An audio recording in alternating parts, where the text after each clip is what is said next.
Chapter 1, Value Thumbnails. Alright guys, so here I have a set of thumbnails that I've already drawn out, and I highly recommend using a ruler for these just to keep them neat and to make sure that your measurements are where you want them to be. So here I have them at 3 inches by 2 inches. You can use some metric systems as well. But this is a good size to work in, about a business card size. I want to make sure that you guys aren't drawing too small. So like this one over here to the right, it's the size of a postage stamp. While, doing thumbnails like this for yourself is pretty good. For the assignment at least, I want you guys to make them about this large because we're going to do some values on them. And doing it this small will just make it a little bit harder to see. I also don't want to see thumbnails that are too large where it's about half the page. So keeping it at about 2 to 3 inches or 5 to 8 centimeters is a good size to work in. Now, besides the actual measurements, what I'm really focused on is the use of the ratios. Now, the reason for that is because as you see here, so what I have here is already pre-planned and measured out my final image. So on this 8.5 by 11 sheet, I've measured out the border. So from the top to bottom, it is basically 18 centimeters by 27 centimeters. And that matches perfectly with this 2 by 3 ratio. So measurements are important, but it's mainly about the ratio. That way, whatever we're planning out compositionally will match up with our final image. So whatever measuring system that you're using, whether you're using centimeters, inches, whatever, you just want to make sure that you're getting the ratios the same so it matches up with your final. Okay, so I'm going to go ahead and start these thumbnails, and I'm going to have the image that I'm looking at to the left. So when starting this out, we're pretty much going to do the same steps as we've done in weeks 2 and 3. Just roughing out the shapes and then fleshing out some of the forms, keeping things very simple. Here I'm going to start off with the line that separates the background from the ground plane while I block in my simple shapes.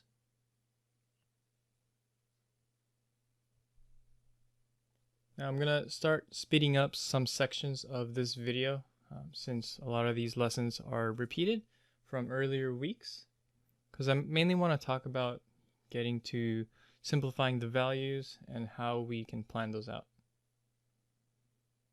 Once you've gotten your main line work in for your thumbnail, which will take about a few minutes, we're going to start separating the light and shadow.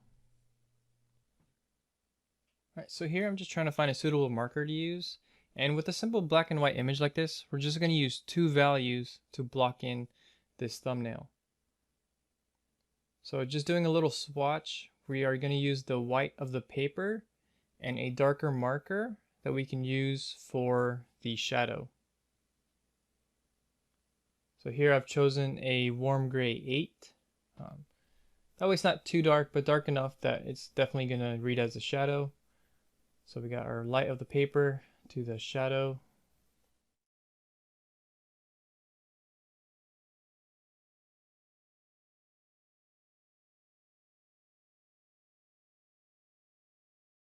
So once I got what I've planned out to use, we're going to start blocking in all the shadows.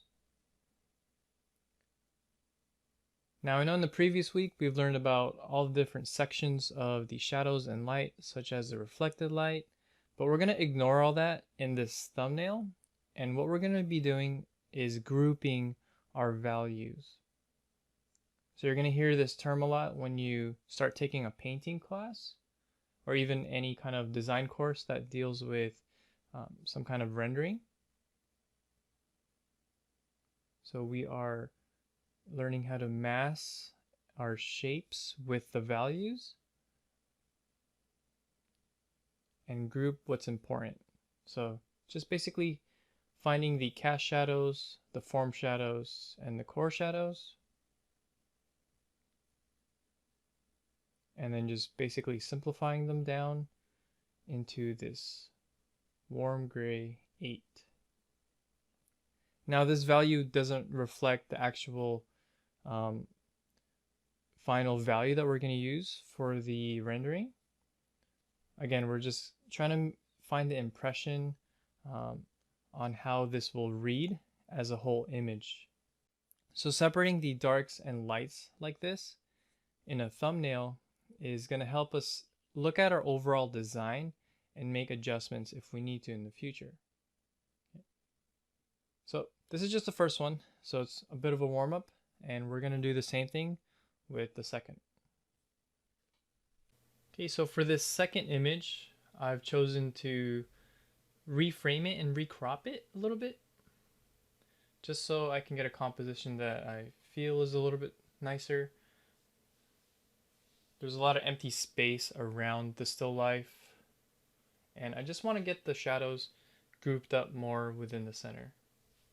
Again, these are lessons from week 2 and 3 where you're taking your artistic license, and even just a simple crop of your frame will, can make a better design for your image.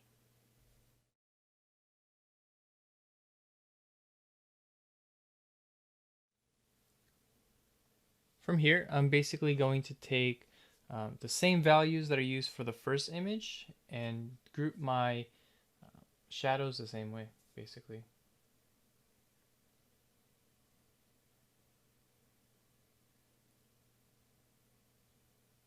Going back to that warm gray 8, I find that I can see the massing a little bit easier. You can use a completely black marker or a Sharpie for this when we're just using the extreme darkness of a thumbnail.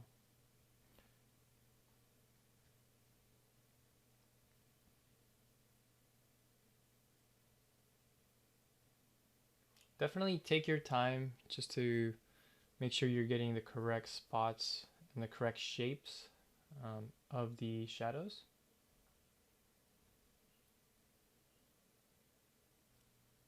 And just like the previous assignments, you have the option to do this from observation, which I highly recommend, especially if that's something you really want to practice. But however, for my demo, I'm just looking at the image that I took on my computer screen while doing this traditionally.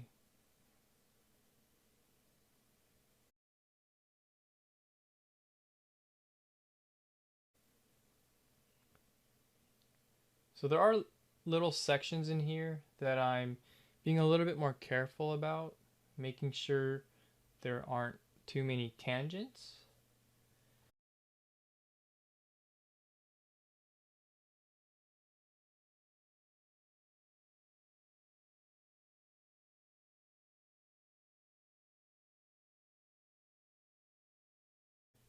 So up here, I know that the shadow is a little bit further out, but what I'm going to do is edit it just a tiny bit so that shadow is peeking in that corner. It's not 100% exact, but it's close enough where it's going to help my composition. Now this does take practice and a little bit of trial and error to figure out where you can get away with putting certain shadows and what to leave out. But that will come with time and just practicing this a little bit more and just learning how to keep your shadows simple and how to balance your composition. For this third still life, there is a new challenge involved because we have to deal with a third value. So with this still life, as you see here, it has this wooden texture and color to it. We're going to ignore the texture, but we do have to take the color into consideration. So from here, I am planning out 3 values for my swatch when we do these, when we block in the values for the thumbnail. For the main shadow, I'm just going to use the same thing I did for my previous 2, which is the warm gray 8.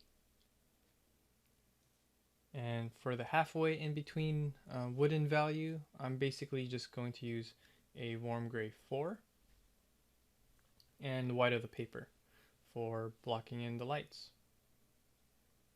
So when you have these 3 blocked in, it's going to make it a lot easier to just mass in the values while keeping track of the natural color of your still life objects.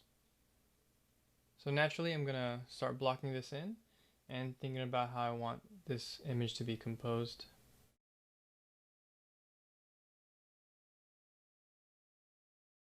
So some of my thought process on this one, I'm again recropping this image because I like the shapes that I see towards the center of these objects.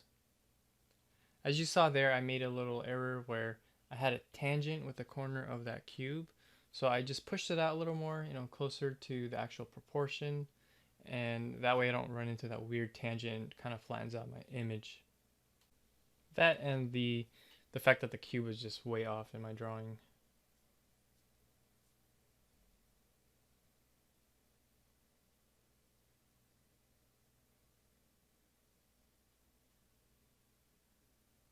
Okay, so now that I got my lines and shapes blocked in, I'm going to use that middle value to just quickly block in the local color of the wood.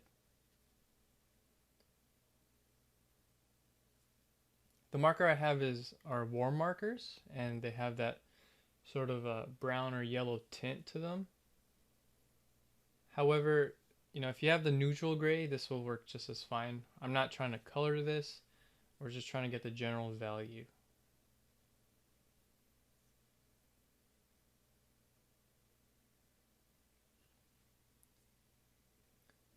From here, I'm basically just covering the mass of the entire object and not worrying too much about the shadows just yet.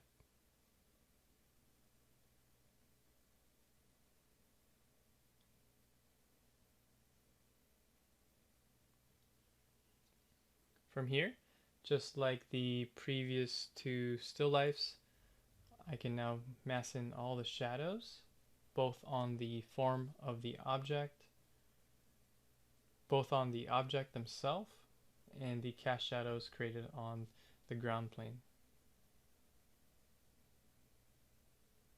Now you don't have to use markers. You can use graphite for these thumbnails if you don't have the markers or you prefer to just practice your other traditional mediums. You're also welcome to use some of the pens, and then you're going to have to use some of the swatches like you learned from the previous week, keeping your lines separated when the values are a little bit lighter. Definitely using the hatching method with the pens is going to be the most difficult. Markers are the easiest on the other end of the spectrum, and then I would say graphite will be somewhere in between.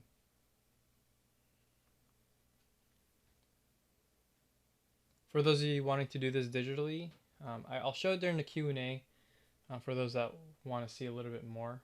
But I've seen that a lot of the students in here want to do more of the traditional mediums, as you can get a large amount of control. But the technique's pretty much the same. Even with the digital medium, you can just make some swatches and put the certain values on top of your drawing.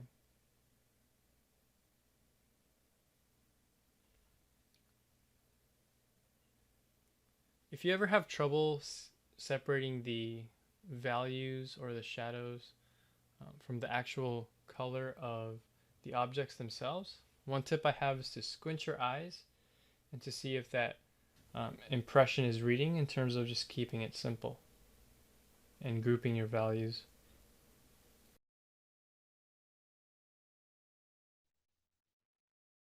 So straight away I'm going to speed this section up as well. And it's very similar to the last one where it's the wooden still lifes. So I'm going to make sure I'm using the 3 value system that I have above. And from here I want to make the focal point basically this top sphere that's on the cube. One thing I like about it is I don't really have to edit much. The still life itself has a nice natural focal point because there's a strong highlight on that sphere which I would want to capture, especially when I get into the finishing details, if I were to take this one to finish.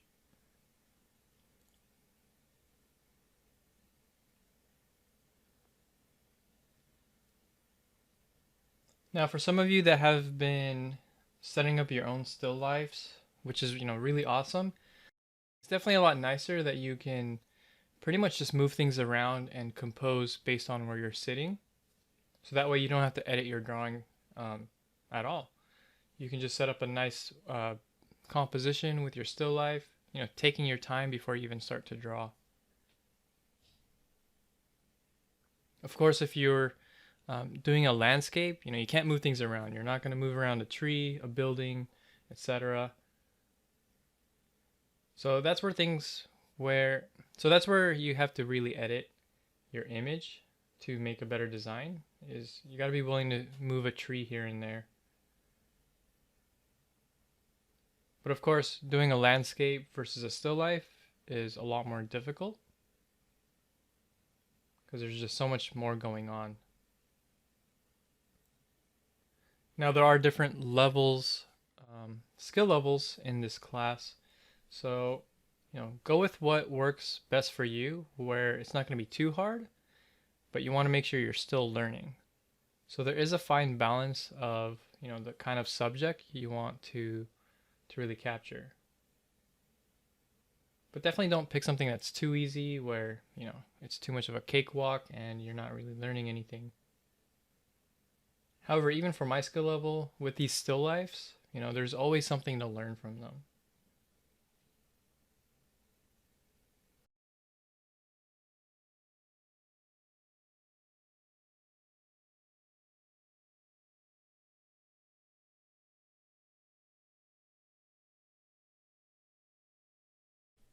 For this last set, I'm going to go ahead and revisit these older still lifes that are a bit more challenging.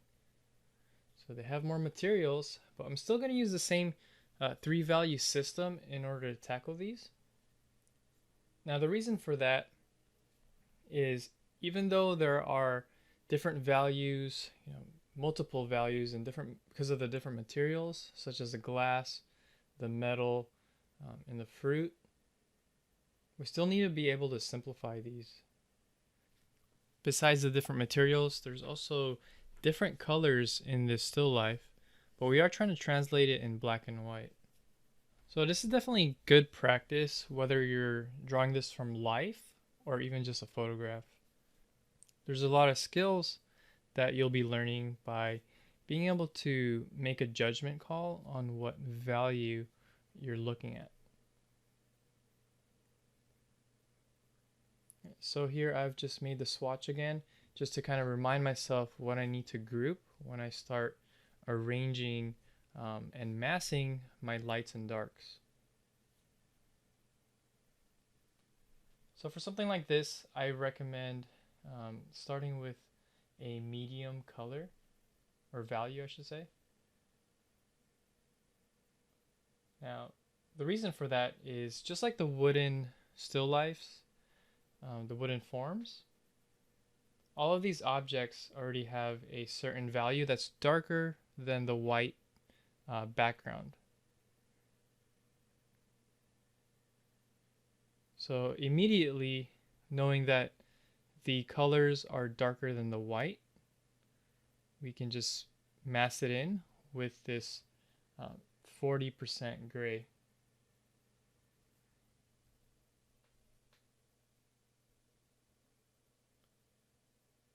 So all the shadows, all the objects, I am making sure I can just fill them in.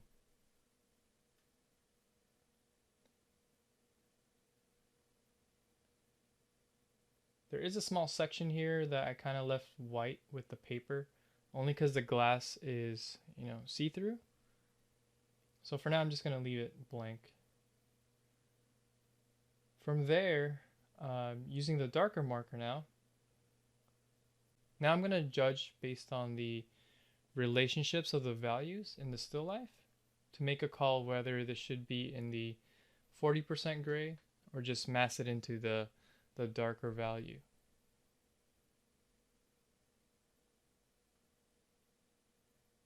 I know you can't see this here, but what I'm constantly doing is squinting my eyes, and this kind of helps me observe the values a little bit grouped together and not worrying about details.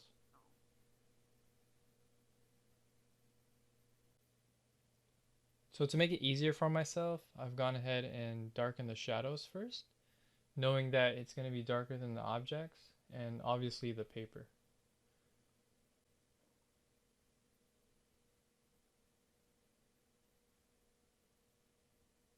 From here, I'm kind of working my way in, and in this glass bottle, notice how the darks in there are even darker than the shadow. So it's safe to say that we can group it with the same value.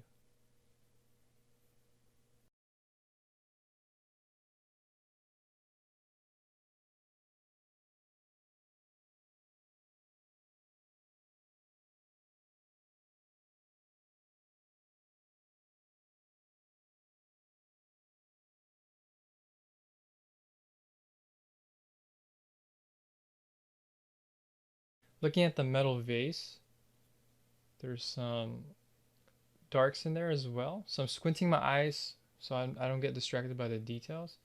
And just trying to look for blocks of shapes in terms of um, either a shadow or just like the darker values that make up certain shapes.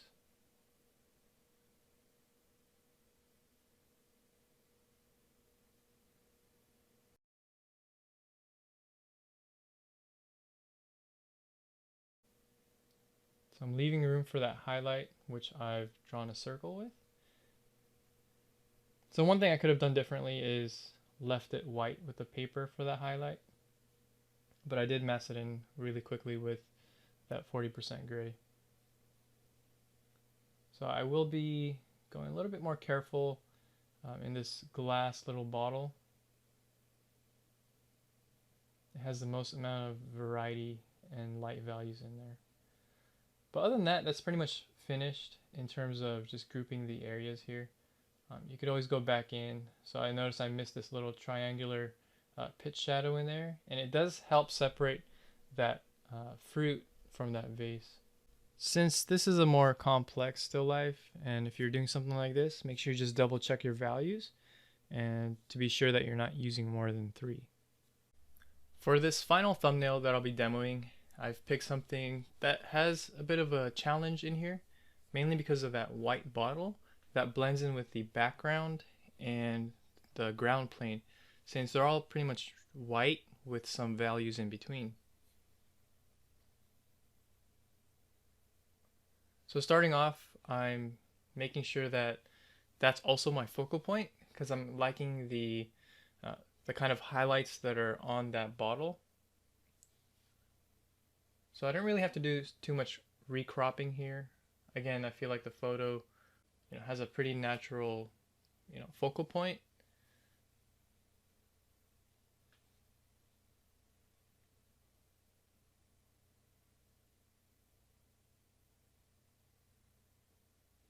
Now I will be doing something a little bit differently towards the end of this thumbnail. Just sort of to introduce what we're going to be doing next week and a little hint on if you were to edit certain aspects of value, how you would kind of go about it or think about it, if you need to make something read a little bit clearer. But straight off the bat, I've decided to start with the darker values here to mark in the shadows. So a little bit differently than the previous thumbnail where I just kind of went with the 40% gray and marked in all the objects first. But here I just decided to do the shadows, mainly because I was just feeling confident and I wanted to see the darkest darks and the lightest patterns, just like the first 2 thumbnails. Because technically you can actually do these exercises with just 2 values, and that's how a lot of artists and illustrators really think about when composing an image, keeping it just 2 values. And 3 is, still very challenging as well. So for the homework week, I want to make sure you guys are only sticking to 3 values for now at the most when doing these thumbnails.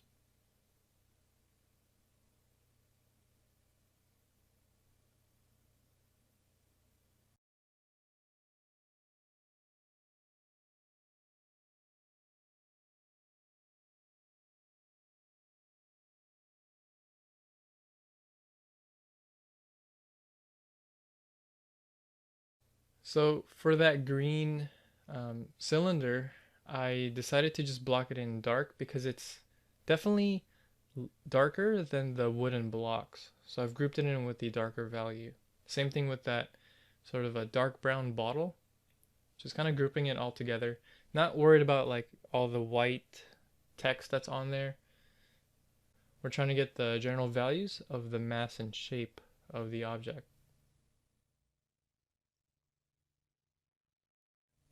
All right, so this is where I'm going to take a bit of an artistic license because I'm limited to 3 values. If I had a 10 or 20%, this would be a little bit easier, but I'm really sticking to my rules here.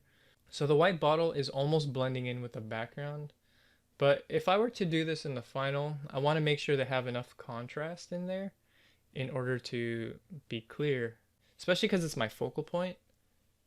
I want to edit this a little bit, just like week 2. You don't have to do this week, but this is just a little preview of what you would do in order to just make your focal point pop out. So with this 40% gray, I've decided to group the background a little bit into that middle value. That way it kind of blends in with the green bottle and it becomes less of a focal point. But now the white bottle truly stands out. Again, you don't have to do this, but this is sort of a thought process if you were to do, let's say, a painting and you need something to be a little bit clearer, mainly based on your focal point. But yeah, we're going to do more of that next week when we change up the values even on just like one still life. But for this one, try different difficulties of the subjects. So I've gone from just plain black and white to some colored objects and then still lifes with different materials. So fill up a page of thumbnails. And after that, we're ready to start the final drawing.